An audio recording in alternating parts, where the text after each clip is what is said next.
Morning, guys. Now I'm talking and you're not listening. That is a big problem.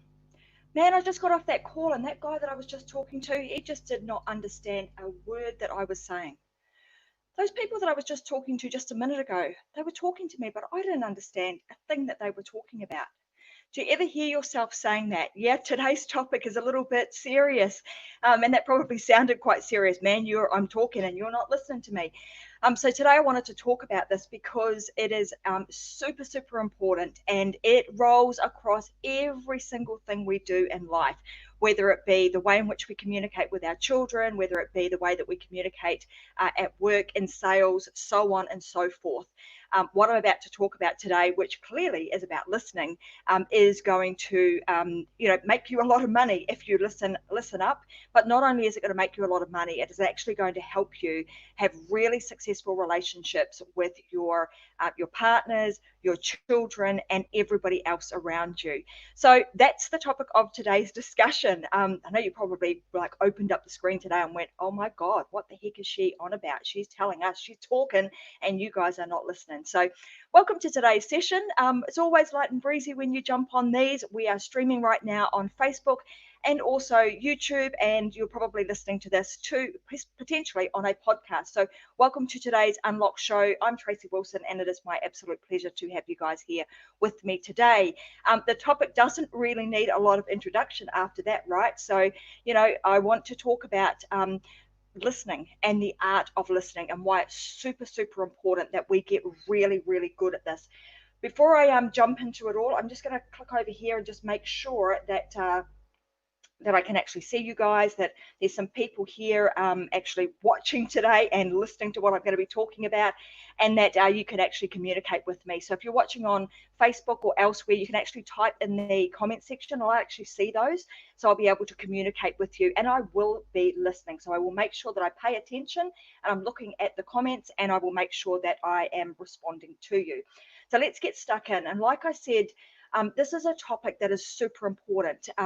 I've been a sales coach for many, many years in my previous life as a sales coach and mentor inside of a very large organization. And I coached a lot of people to listen so that we could obviously make sales. And some of you are probably thinking, man, I don't even like doing sales. I can tell you today that this is a big, big part of every single element of your life, whether you like it or not. We all have to, if we've got two ears and they work, which most of us are blessed to have, we want to make sure that we're actually using them to our best of our ability and to our advantage. And it's in the listening that most of the money actually can be made, and also the relationships can be built. So extremely, extremely important. So let's just kind of kick in and just talk about some statistics. Hi, Reza. I'm seeing a heap of you guys on here today. Appreciate you guys being here. So let's kick in. But we're talking about listening, and I saw a statistic, and the statistic said something like that. Given that we all listen, so you would think that would all be pretty good at it. The sad reality is that most of us are not very good at it.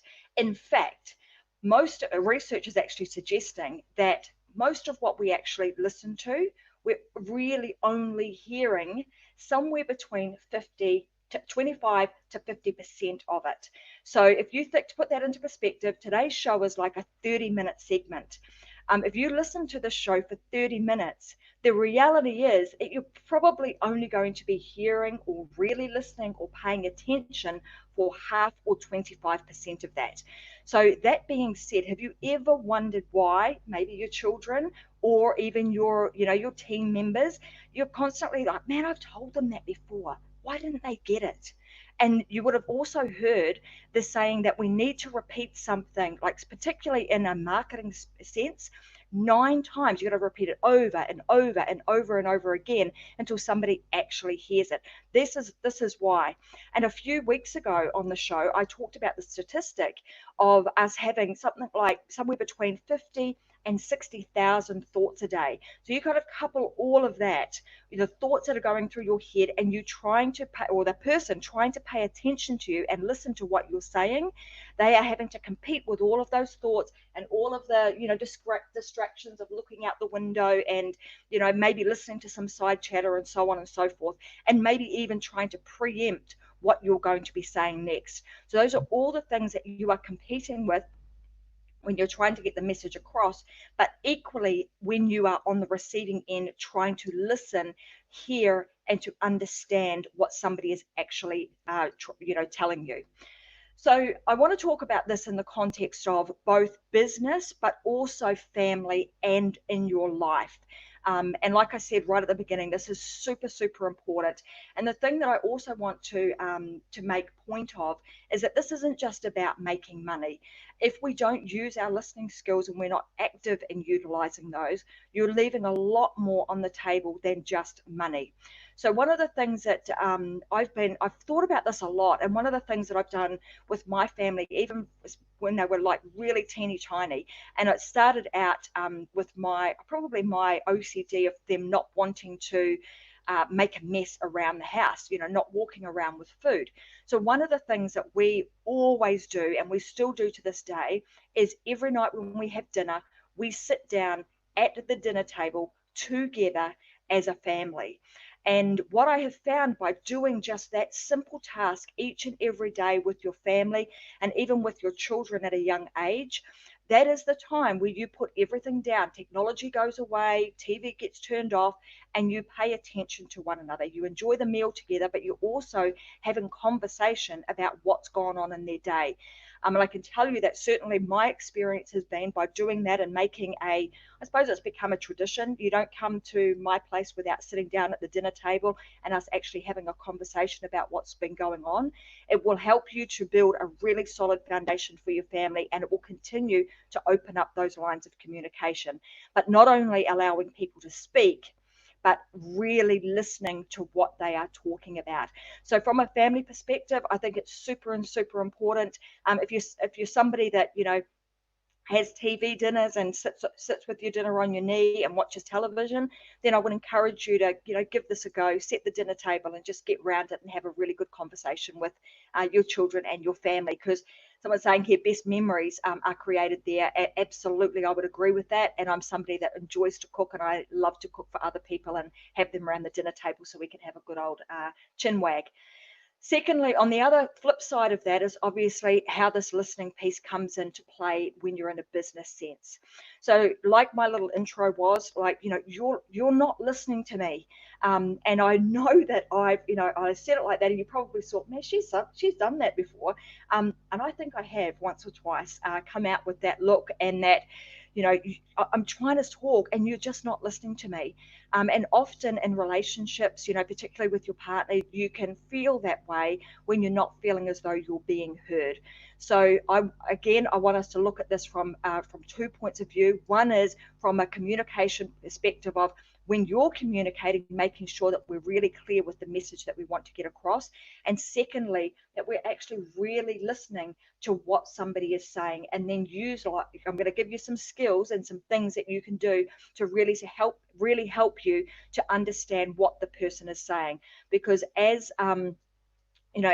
we get busier and busier in our lives and we've got more and more technology and information flying at us, it's really easy to try and go to the quick switch and try and get information out and listen as fast as we can. And what happens with that is we start to overlay our own beliefs, our own judgment, and we start thinking about, well, what's the next question that I can actually ask? So super, super important that we exercise these skills. And I would go as far as saying that in a sales environment or in your business, it would be the number one skill that you need to get very, very good at, because in the listening lies the dollars, is what I'm going to say. In the listening lies the dollars, because that will enable you to really listen intently and then answer in a way that enables that person to really feel like they're heard and that you understand them and that you're the right person to be working with them. So I'm going to give you a few little tips. Firstly, the first thing you need to do is to make sure that you're actually paying attention. So often, you know, and again, I put my hand up and I can say that I have been guilty of this at times, and it's something that we have to continually work on. But you know, you might hear somebody say to you, "Are you listening? I've said that before," or you know, you might be listening but not really paying attention. So to really listen and to hear what the person is saying, you need to make sure that you give them your undivided attention, that you are focused on them, that you are looking at them, that you are actually engaged in the conversation, and you are not trying to preempt what is the next thing I'm going to say and throw it into this conversation. I want to ask you this question too. Have you ever been with somebody who just does not stop talking? You know, and maybe, you know, you might be one of these people that just has to try and fill the gap. Yes, Robert, 2 ears and 1 mouth for an absolute reason. Dead right. We need to make, you know, we use these two things to ensure that we can listen really carefully, and we do most of the listening and a lot less talking. But if you've ever sat, you know, with somebody who talks a lot, and you won't have heard the saying, this is where the saying comes, you can't get a word in edgewise, because the person just does not stop long enough to even allow you to interject and to get your thought out there. So really, really important that you allow people to, you know, to talk, that you listen, you're paying attention to them, and you allow them to finish all of their sentence. And I'm talking about this because, you know, I've been there, I've been guilty of this, and I've had to work on this really hard over the years, and had to coach people to the point where they understand that in any kind of conversation, you want to be listening the vast majority of the time, and you want to be speaking, you know, a lot less. And in a sales environment, we even go to the point of like 80-20, 90-10. And I would go as far as saying that that would even apply to an interview style situation. You want to make sure that you are talking a lot less of the time. So I've got a few questions coming up here. What do you do when somebody is defensive? Well, I mean, it's really, really interesting question, that because often, you know, when we come to conversations, you come to the conversation with an intention. So whenever I'm going into anything, and sometimes you can be a little bit nervous about, you know, how is this conversation going to go, particularly if you're somebody who really doesn't like conflict. And there can be, you know, there are situations where conflict happens, right? So the first thing I do is make sure that I'm going into whatever that conversation is with the right intention and the right energy. If you move into any kind of conversation with the wrong type of energy, you want to think about listening as being, yes, we have 2 ears to hear, but you also have all these other senses. And not only are you, you know, you're listening with your eyes and your ears to see what is someone's body language like. And often we can diffuse the situation by adjusting the way in which we approach the conversation ourselves, with our own body language, with our own tone of voice, with the words in which we are using to try and get our message across.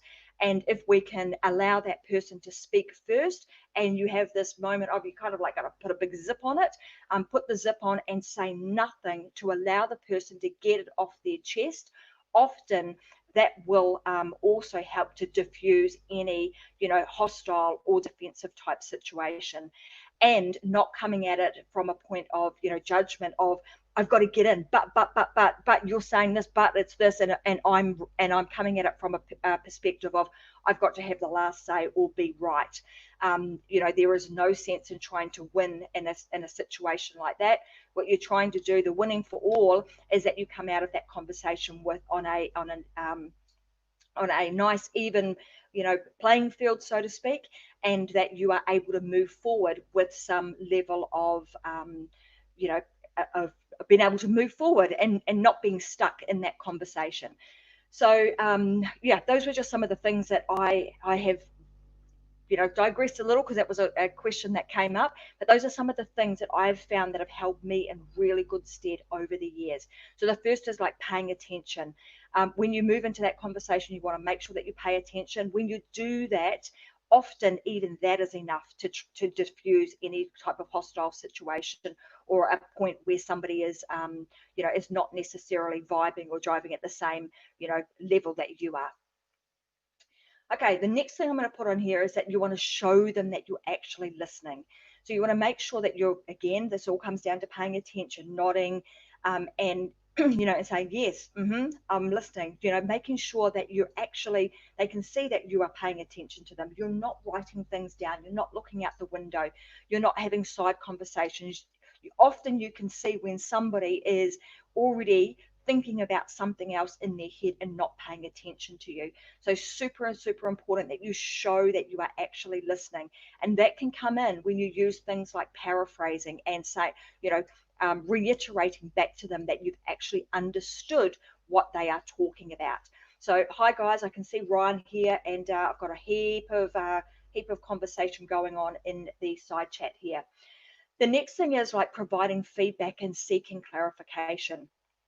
So this can obviously applies to all areas of our life, but I'm going to talk now specifically in a business sense. So when you're providing clarification and seeking clarification and providing feedback, there was a guy by the name of Robert Woodsmall, and he said something like this. He said, when you can articulate to a person's problem better than they can, they automatically and unconsciously credit you with knowing the solution. That is super powerful in a business sense. So again, this is where the listening comes in, because when you listen really carefully to what the person has said, and then you're able to reiterate it back to them by saying, okay, so today, Tracy, this is what I've heard. You're telling me this, these are your problems. This is what you are looking to achieve. Have I got that correct? If they say yes, they are going to unconsciously tag you as being somebody who has got the answer. So when you get really, really good at this and you're able to reiterate that back and paraphrase back to the person, it is super, super powerful in a business and a sales process sense. So I'm just going to look here. A few saying Carl Rogers, putting people at the heart of the conversations and more. Absolutely, it's like really paying attention to what that person is saying. Then providing feedback and seeking clarification. So I'm just going to have a look. I've got a few, always at these, I always have a few notes. I'm just going to refer back to my notes in here. So seeking clarification. So sometimes also when you're paraphrasing with someone, you want to make sure that you're saying things like, I'm hearing you. I can understand where you're coming from. Let me just paraphrase that and just make sure that I'm actually understanding you correctly. That also helps to put you in, I suppose, in the driver's seat, and that person will really get to understand or feel as though you are listening to them. Because when you paraphrase, you have to have listened to what the person has said in the first instance to be able to reiterate that back to the person in a way that makes them feel as though they are understood. And if you don't understand something, a phrase that you could use is, I may not be understanding you correctly, so I'm going to just reiterate what I think you said. Have I got that right? And that also opens up that line of communication for the person to say, yeah, you've understood me absolutely correctly. And you know that when you move forward, that there is no misunderstanding or none of your judgment or any of your, your belief systems being overlaid into what the person is saying. This is really important too, in terms of the way in which we communicate now.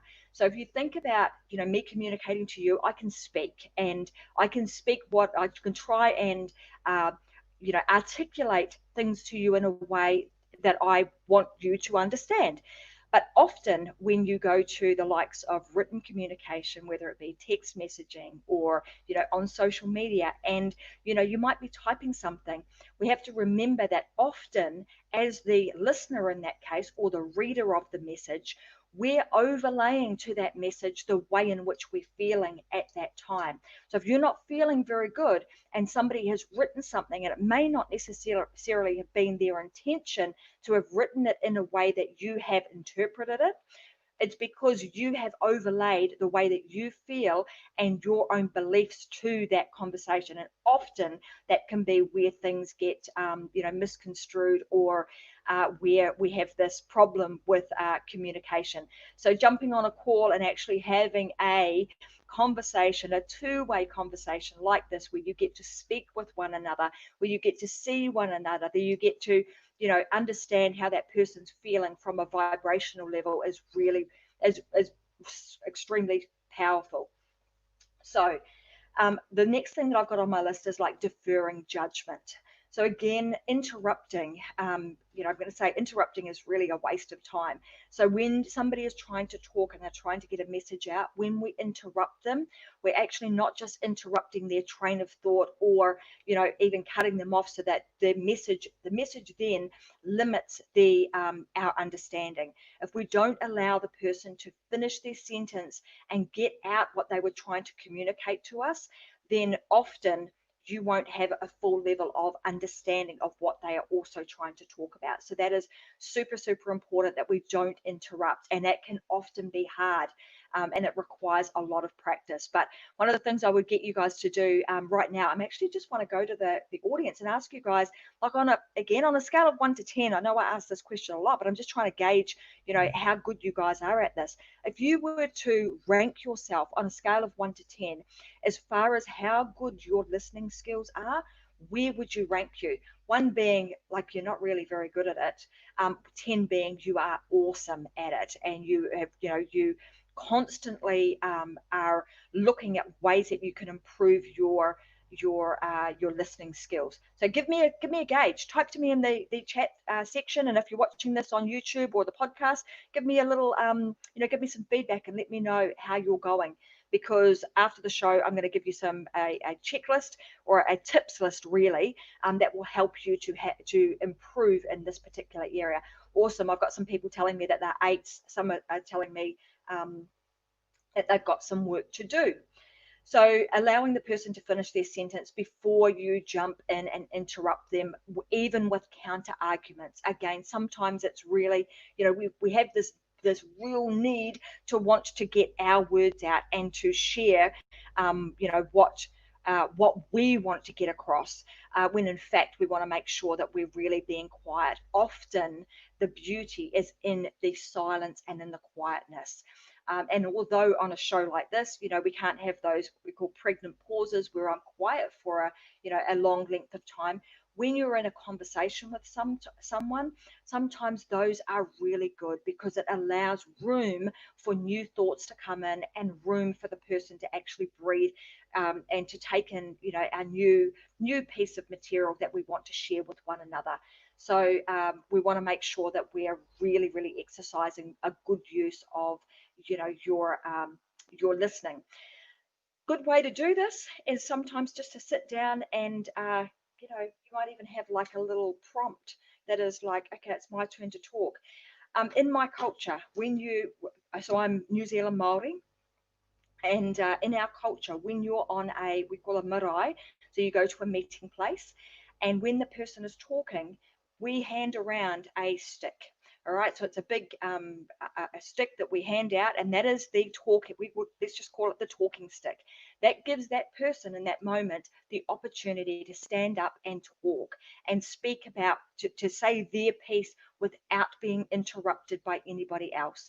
So it's being, exercising a level of respect, and and really, really listening to what that person is saying. So you might even want to, like in your family, you might want to get some little prompt. I mean, I've just got a highlighter here because it's on my desk right now, but a talking stick or something that says, hey, it's your time to speak, and I'm not going to interrupt you. I'm going to allow you to continue your conversation, and till it's complete, and then I will ask the next clarifying question.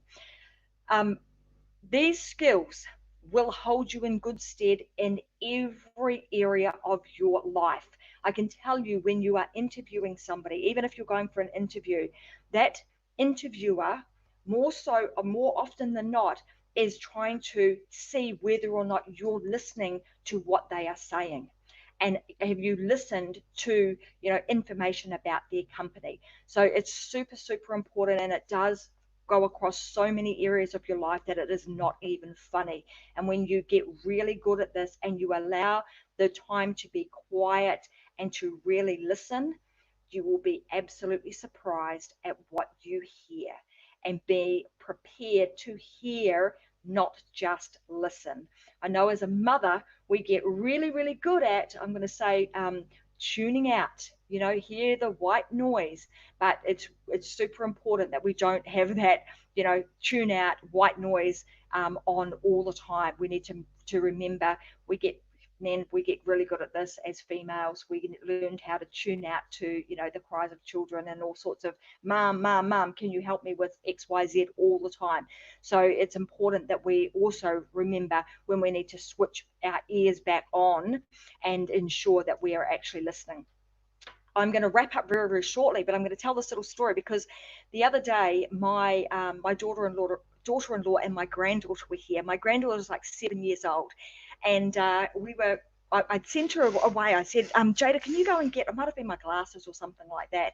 And her mum said to me, you've got to be really, really descriptive with what you want her to do. You've got to, like, she doesn't listen. She'll hear what you're, you know, listen to what you're saying, but she's not really hearing. You've got to step out for her exactly what it is that you want her to do, so that she understands and comes back with the right thing. So you know, I thought that was a great story, and it just reminded me when I was watching them. You know, I was asking her for something, and then Mum jumped in and said, "You've got to be really descriptive." Well, that is the case with everything, and it doesn't stop at a 7-year-old. This is a two-way thing in terms of communication. It is us being able to communicate really well the messages that we want to get across, so that we give the person listening the best possible chance to hear what we are saying and do what we're wanting them to do. And secondly, we need to put our listening ears on, and not have them painted on. I know I've said that to my kids a few times. I don't know about you, but you know, are your ears painted on? They're on there for a reason. You need to be listening. So we need to make sure that we are actually listening to the best of our ability, paying attention, leaving judgment aside, allowing the person to finish their sentences, and I can assure you, you're going to have much, much better communication, and you will see all the opportunities from a business sense that will be presented to you in a verbal format. Often it's what people are saying, and it's also what they are not saying that you need to be listening up for. So that being said, guys, I have enjoyed having you guys here.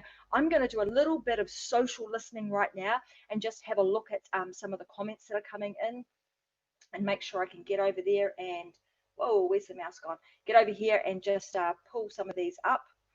So thanks very much, Amber, for joining today. She's saying very true, paying attention and leaving judgment aside. Super important. Who we got here? Towards a person like that. Okay, I'm not quite sure which part of the conversation that was about, because I was thick in the middle of talking, which was not seeing what was going on in the chat box at that particular time. So there's a good example of the things that we need to be doing all at the same time to really, really listen. Who's this? What do we got here? My ex-husband made a big deal of that when I needed him to. Listen, I would touch his arm and say his name. He would give me 100%. If I didn't do that, all bets were off. Yeah, we learn to see and understand what are the ways that we can get people to listen to us. And it doesn't matter, like I said right at the beginning, say part of sales is absolutely listening, and you would be deluded if you thought that sales weren't weaved into every single thing we do in communication throughout every part of our life. Whether you're getting up in the morning and you're trying to convince your husband to make you a cup of coffee, something as simple as that, you're using your listening and your communications and sales skills to get people to do that. So it's super, super important. This whole message today, I know I started out with saying, I'm talking and you're not listening. And I'm hoping that today you have captured more than 25 or 50% of what I've been talking about in this conversation. And when I come back next week, which I'll be back on Tuesday, American time, and Wednesday, Australia and New Zealand, I'm actually going to be delving deeper into this as far as conversations go in sales for business. So when you listen up on Tuesday, I will be giving you exact steps and the reasons why you need to apply this to your business. And I'm going to give you basically a 10-minute script that is going to help you close high ticket clients in a really short space of time. So I'm going to make sure that I cover that off, and it's going to be next week. So thanks very much, guys. You've been watching Tracy Wilson, and this is The Unlock Show. Like I said, I'll be back again next week. Make sure that you chat with me inside of the getting all tongue-tied today, the Success Secrets for Business, Family and Life group on Facebook. That's where you can hang out with us and ask more questions after the show. So thanks for joining me. It's been my absolute pleasure to have you guys here as always, and I'll see you again next week. Have a great day. Bye.